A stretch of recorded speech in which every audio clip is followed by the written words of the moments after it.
నమో బుద్ధాయ. జై భీమ్, జై భారత్, జై సంవిధాన్.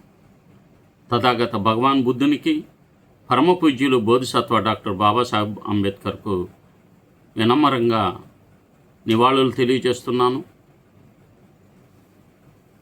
ఈరోజు బహుజన యుద్ధబేరి యూట్యూబ్ ఛానల్కు స్వాగతం పలుకుతున్నాను. ఈ యూట్యూబ్ ఛానల్ను సబ్స్క్రైబ్ చేసి షేర్ చేస్తారని తెలియజేస్తున్నాను. అసురుల దుష్టి బొమ్మలను దహనం చేయడం అంటే భారతదేశ భూమిపుత్రుల నాగరికతను బదనాం చేయడమే. భారతదేశ దురాక్రమణదారులైన ఆర్య బ్రాహ్మణీయ చరిత్రకారులు వాస్తవ చరిత్రను వక్రీకరించి గ్రంథస్థం చేశారు. పరాజితుల వాస్తవ చరిత్రను కుట్రపూరితంగా దురుద్దేశంతో మరుగుపరచడానికే రాయలేదు. మూలవాసులైన బుద్ధుడు మొదలు కబీర్, పూలే, బాబాసాహెబ్ అంబేద్కర్, పెరియార్తో పాటు నేటి కత్తి పద్మారావు, కంచైలయ్య, బొనిగల్ రామారావు లాంటి చరిత్రకారులు లిఖించే వరకు మోసపూరిత వేటగాళ్ల నేరపూరిత స్వభావంతో, జుగుప్సాకరణంగా వక్రీకరణ సాహిత్యంతో భూమిపుత్రుల బుర్రలను కలుషితం చేశారు. బ్రాహ్మణీయ సాహిత్యంలో మహావీరుడైన నరకాసురుని ఇతివృత్తాంతం, దాచిన దాగని నగ్న సత్యాలను ఎప్పటికప్పుడు పూలే, బాబాసాహెబ్ అంబేద్కర్ వాదులు బహిర్గతం చేస్తూ బ్రహ్మాండాన్ని బద్దలు కొడుతున్నారు. మొదటిసారిగా నరకాసురుడు పాలన గురించి భాగవత పురాణంలోని హరివంశ పురాణంలోనూ పేర్కొనబడింది. నరకాసురుడు దేవతలను, బ్రాహ్మణులను, ప్రజలను, బ్రాహ్మణీయ శక్తులను ప్రతిదినం హింసించేవాడని, మూలవాసులైన నరులను రక్షించే పని చేస్తున్న నరకాసురుణ్ణి హతమార్చడానికి సుదర్శన చక్రం ధరించిన శ్రీకృష్ణ అవతారం బ్రాహ్మణులకు ఉపయోగపడిందని లిఖితం చేశారు. అభూత కల్పనలతో గద్దపై విహరిస్తూ బాణాలతో నరకాసురుని హతమార్చారని రాసుకున్నారు. అవతార దేవుళ్ళు ఎప్పుడు స్త్రీలను ఎరగా చూపించి రాక్షసుల లైంగిక బలహీనతలను ఉపయోగించుకొని చంపడం పురాణాలలో చదువుతాం. ప్రజలను రక్షించే అసురులను చంపడం చెడుపై మంచి సాధించిన విజయమేనా? పురాణాల ప్రకారం నరకాసురుణ్ణి బ్రాహ్మణులు కృష్ణుడు సత్యభామతో ఎందుకు చంపించారు? వాస్తవానికి అసురుడైన నరకాసురుడును చంపటానికి 3 ప్రధాన కారణాలు ఉన్నాయి. ఒకటి, కర్ణకుండలాలు. ఎవరి కుండాలంటే పరిపాలించే రాజైన నరకాసురుని వద్దనే ఉండవలసిన కర్ణకుండలాలు, అత్యంత విలువైన వజ్రాలతో పొదిగిన ఆభరణాలు రాజు దగ్గర ఉండవలసినవి. కానీ ఆ విలువైన కర్ణకుండలాలు అతిథి అనే బ్రాహ్మణు దగ్గర ఉన్నవి. రాజుగా తన ధర్మాన్ని నిర్వహించడానికి అతిథి బ్రాహ్మణ వద్ద నుండి బలవంతంగా నరకాసురుడు కర్ణకుండలాలను తీసుకున్నాడు. బ్రిటిషు వాళ్ళు భారతదేశాన్ని ఓడించిన ప్రాంతాన్ని బ్రాహ్మణులదే అని చాటి చెప్పడానికి యజ్ఞాలు బ్రాహ్మణులు చేయిస్తూ ఉంటారు.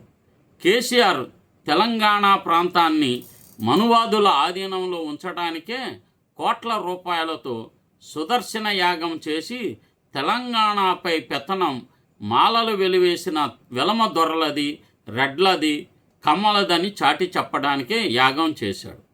ఈ దేశ భూమిపుత్రులైన బహుజన రాజులు, రాణులు, అసురులు, అనాసులు, అవర్ణులు, రాక్షసులు, పిచాచులు బ్రాహ్మణులు యజ్ఞాలు చేయకుండా ఆపడానికి తమ ప్రాణాలొడ్డి అసుర ప్రాంతాలలో అశ్వమేధ యాగం, గోమేధ యాగం, పురుషమేధ యాగం అడ్డుకొనుటకే, మూలవాసులను రక్షించుటకే అమరులైనారు.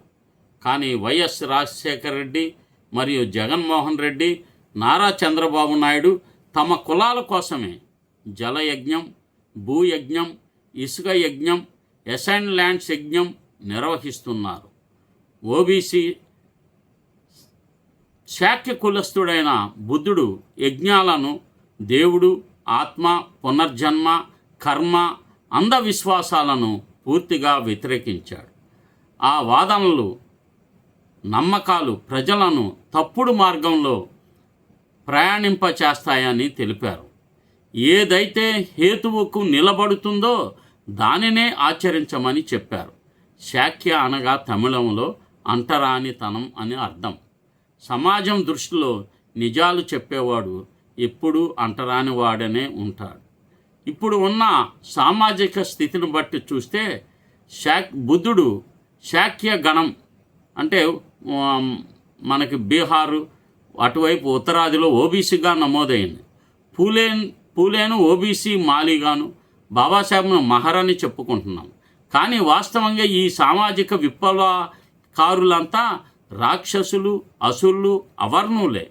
దేవుళ్ళు, రాజకీయ నాయకులు, ఆర్ఎస్ఎస్ మతన్మాదులు గదలు, త్రిశూలాలు, కత్తులు ధరించవచ్చా? ఇండియన్ ఆర్మ్ యాక్ట్ 1959 ప్రకారం బాణాలు, శూలాలు, గండ్రగొడ్డలి, త్రిశూలాలు, కత్తులు కలిగి ఉండటం నేరం. వీటిని బహుమతికి ఇచ్చిన వారిని, వాటిని ఆయుధంగా పట్టుకున్న వారిని ఈ యొక్క యాక్ట్ ప్రకారం అరెస్టు చేయాలి. హిందూ దేవుళ్ళు, దేవతలు తమ చేతుల్లో ఉన్న ఆయుధాలను ప్రభుత్వం స్వాధీనం చేసుకోవాలి.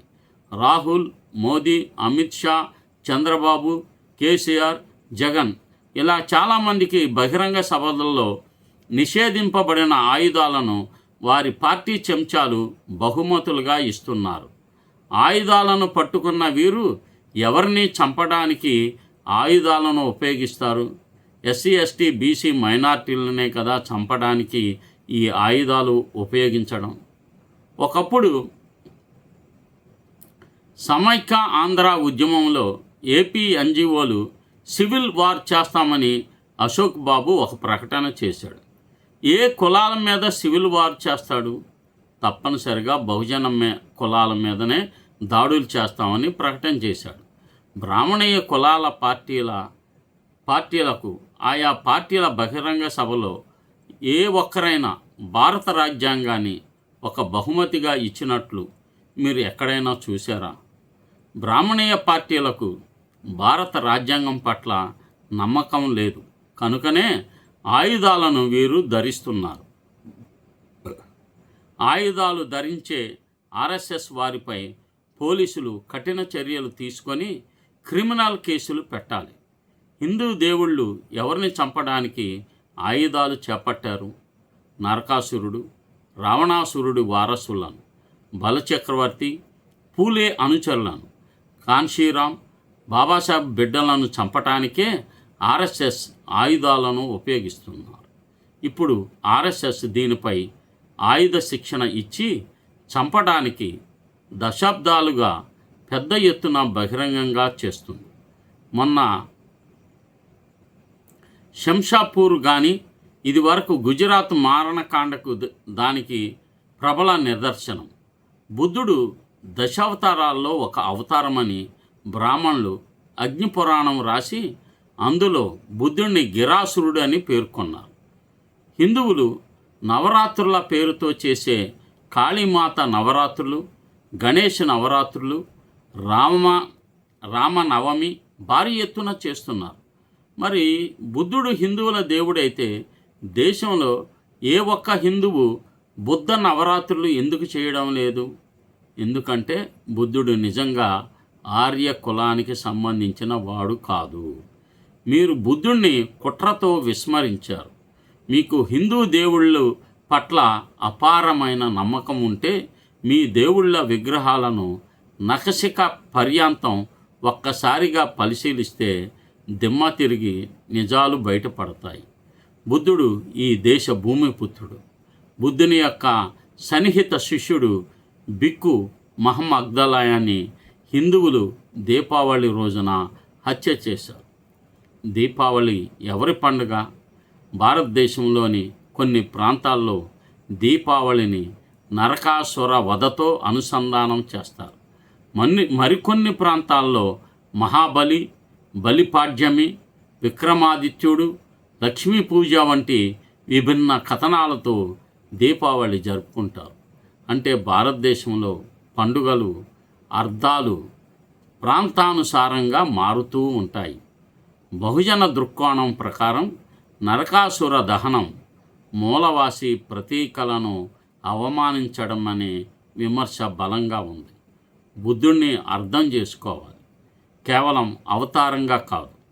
బుద్ధుడు హేతువాది, సమానత్వవాది,